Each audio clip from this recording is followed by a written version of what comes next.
Olá, turma, tudo bem com vocês? Eu sou a professora Cíntia, professora de História, e hoje nós iniciaremos com a aula número 1 do 9º ano. O tema da nossa aula é Primeira Guerra Mundial quanto aos antecedentes. Para isso, nós temos alguns objetivos a serem atingidos. Seriam eles: explicar como estava a Europa antes da guerra, a Bela Época, ou Belle Époque, definir imperialismo e as disputas entre países europeus, identificar os principais blocos militares e países que fazem parte, determinar o que foi a paz armada e identificar os movimentos nacionalistas e sua relação com a Primeira Guerra Mundial. Antes de mais nada, já pega seu livro, caderno, lápis, caneta e borracha para fazer as anotações e também procurar algumas informações no livro didático. Lembre-se, ele é o seu maior companheiro nesse momento de estudo e o caderno é importante para fazer as anotações para que possivelmente depois você possa vir a estudar e colocar ali alguma dúvida que venha a surgir para você buscar respostas junto ao professor ou até mesmo através de outros sites, outros vídeos disponíveis também aqui no YouTube. Vamos iniciar? Então, a Primeira Guerra Mundial, ela ocorreu entre 1914 e 1918. Mas você sabe por quê? Qual a explicação para esse movimento, esse conflito? Como estava a Europa e o mundo em si? O que estava acontecendo? Então, a partir deste momento, nós vamos entender. Primeiramente, a Belle Époque ou Bela Época. Esse período, ele compreende o final do século XIX e o início do século XX. É um período que antecede a Primeira Guerra Mundial. Foi um período onde aconteceram diversas descobertas, invenções e avanços em diversas áreas de conhecimento. A ciência em si estava em desenvolvimento. Os países europeus, eles estavam em processo de industrialização e também modernização. A gente está passando aí por um momento chamado da Segunda Revolução Industrial. Quanto aos sentimentos das pessoas, o que elas sentiam em relação ao momento que elas estavam vivendo, reinava a questão do otimismo, porque parecia que tudo estava funcionando bem. A empolgação devido às novas descobertas e o deslumbramento em virtude de tantas conquistas. Mas será que isso durou por muito tempo? Até que ponto essas conquistas, essas invenções eram positivas ou elas estavam indo para o campo mais negativo? As principais invenções coloquei para vocês. Na área da comunicação nós temos o telégrafo, digamos assim, um avôzinho do telefone, quem dirá então do celular. A questão do automóvel, que modifica a parte da produção de mercadorias, né? Ali com o Ford e o Fordismo, a gente vai entender um pouquinho mais. Também teve a questão do telefone, né? Ali junto, a bicicleta, que é um meio também de transporte, hoje utilizado também como uma maneira esportiva, fazer o corpo se movimentar, porque tantas foram as invenções que a gente está vivendo um momento mais de sedentarismo, então as pessoas estão voltando a utilizá-la. E a questão do cinema que também era visto uma maneira das pessoas terem algo a fazer. Você via nas filas para a entrada do cinema as pessoas muito bem vestidas, não era uma cultura mais popular, mas era mais de elite. Hoje a gente tem mais acesso ao cinema, né? Até aqui em São Bento do Sul, há pouco tempo nós não tínhamos, né? Hoje já temos no município esse acesso. Mas vamos lá. Industrialização e a questão do imperialismo. Então, eu falei para vocês no início da aula que os países europeus eles estavam em processo de industrialização. Era um processo de grande ascensão, cada vez mais. Só que chegou um momento que estavam faltando os 3 M's que eu chamo. A matéria-prima, de preferência barata, a mão de obra eficaz e também barata e mercado consumidor para comprar toda essa produção. E a Europa não estava conseguindo suprir essas necessidades dentro do seu continente. Então, de que maneira, quais foram as atitudes dos europeus para buscar, para resolver a situação em que se encontravam? Aí entra a questão do imperialismo. Coloquei para vocês uma imagem em que essas pessoas estão representando nações europeias, mas também asiáticas ali, demonstrando que eles estão partindo ali, dividindo uma pizza. Ali está até o nome da China. Mas o que isso quer dizer? O imperialismo foi os países europeus, principalmente, mas tinham asiáticos e até americano, no caso dos Estados Unidos, que, buscando os 3 M's, matéria-prima, mão de obra e mercado consumidor, passaram a invadir e dominar os continentes, principalmente da África e da Ásia, com o intuito de aumentar seu poder industrial. Invadindo esses territórios, colonizando esses territórios, eles conseguiam ali a matéria-prima que possuía o território invadido e utilizava ainda a mão de obra das pessoas que ali moravam e faziam com que eles depois ainda comprassem esse produto. Então, o imperialismo, também conhecido como neocolonialismo, é mais ou menos parecido com o que aconteceu lá nas grandes navegações, quando os portugueses chegam aqui ao Brasil, colonizam o Brasil. Só que antes, lá no colonialismo, século XV e XVI, havia um objetivo. Agora nós temos outro. Em virtude do processo de industrialização, era necessário matéria-prima, mão de obra, mercado consumidor. Não esqueçam os 3 M's. Muito bem, mas como que eles invadiam? Qual era o discurso que eles utilizavam?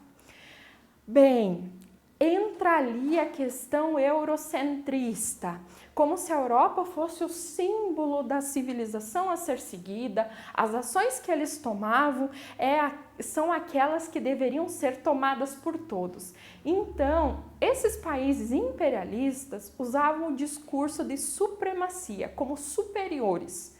Eles tinham que levar civilização às nações inferiores, como se quem morasse na África, na Ásia, eram inferiores conforme os costumes que eles tinham, a cultura que eles desenvolviam. Como se eles, ao levar essa civilização, eles estavam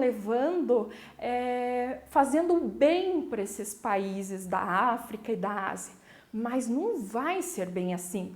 Até eu convido vocês a buscarem na internet o filme Hotel Ruanda, que vai mostrar esse processo de imperialismo, países europeus que vão invadir Ruanda, que tinham povos totalmente contrários, os Tutsis e os Hutus, que agora, nesse processo de divisão, vão unir-se no mesmo território e vai ser ruim, péssimo, vai levar uma guerra civil.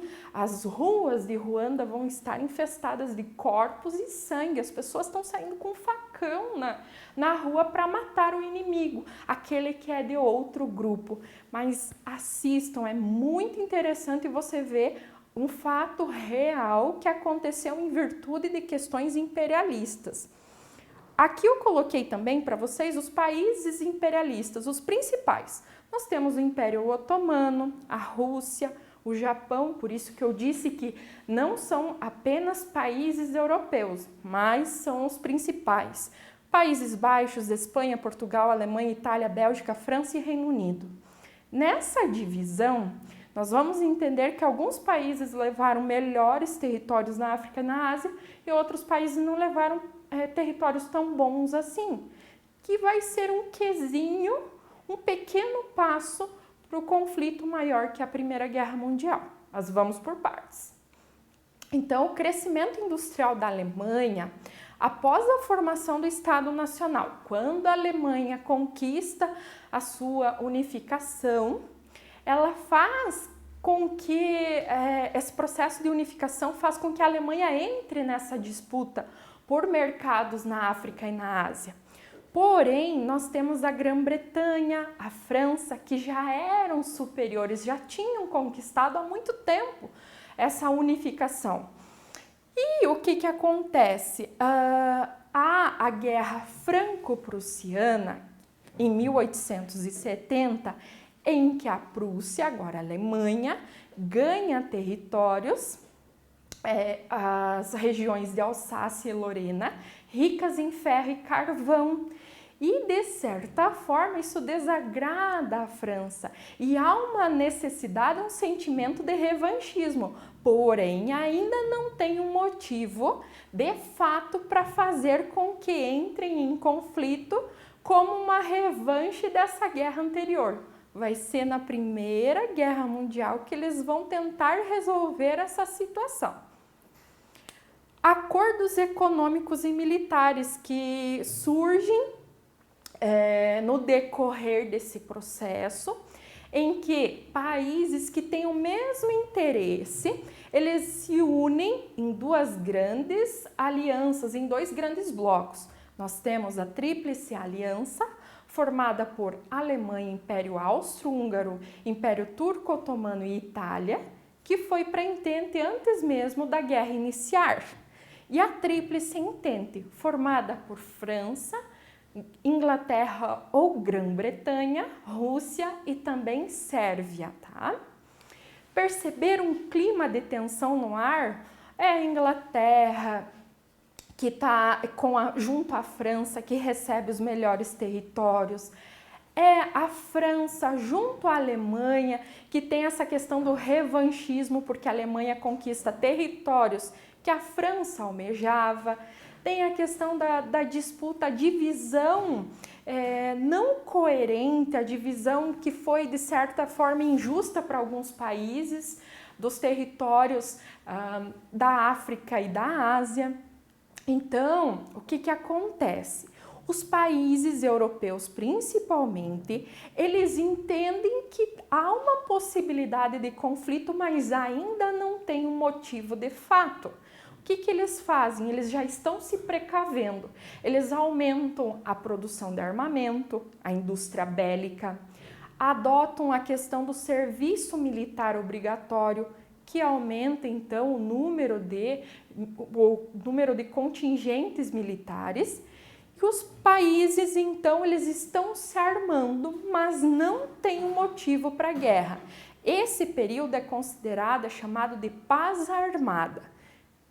Tem uma possível existência de um futuro conflito, porém não há um motivo concreto. É só haver um motivo concreto que a guerra inicia. Por isso, eles têm que estar precavidos, preparados para isso.